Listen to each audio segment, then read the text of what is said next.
Hi there, welcome to this devotion. I really enjoy the garden.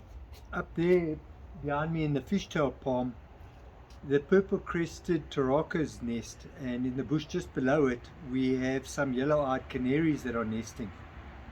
And it reminds me of a story where two artists were commissioned to paint a portrait of peace. The one painted this landscape with high mountains and a lake in the foreground, and not even a ripple on the water, a few trees on the side of the lake, beautiful stuff. And the other artist, he painted a huge waterfall as the backdrop. The total picture was made up of the waterfall. And in the foreground, protruding out of the rocks, was a little tree. Hardly any foliage on it and all wet from the waterfall. And of the two branches that were on the tree, one branch had a little bird's nest in it. And in the nest were two chicks securely under the mother's wings. The artist's point is that peace is what those two chicks were experiencing. I think it's quite cool. But no, the world defines peace as the absence of conflict, which I'm not quite sure I agree with. The Bible always sees peace in terms of relationships. And relationships with self, relationships with others, relationships with God, and relationships with creation.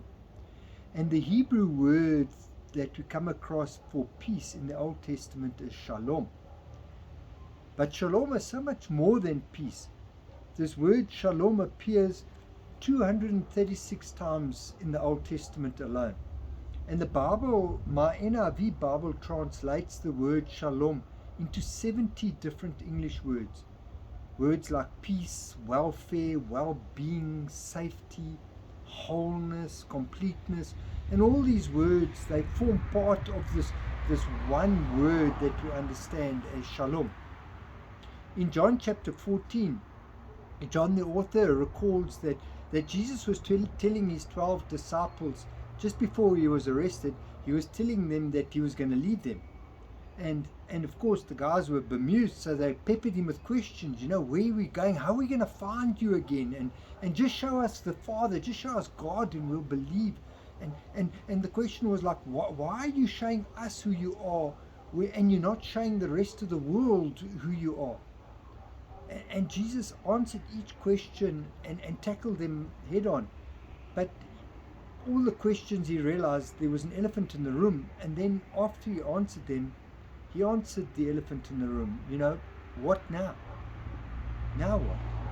They realized that what Jesus was saying is that he's going away, but now what? And Jesus explained to them that the Spirit of God will be with each of them, and that in doing so, the Spirit of God will be in them and with them and around them. And then Jesus explained that the presence of the Spirit is God and Jesus with them, and this will bring them inner peace, a type of peace that the world doesn't understand. And now, all these years later, that promise of shalom is still available for you and for I.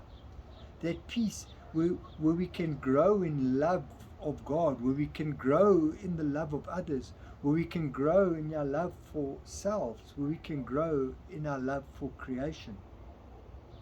Now that is shalom, growing in love even when we feel like we are the chicks in that second portrait.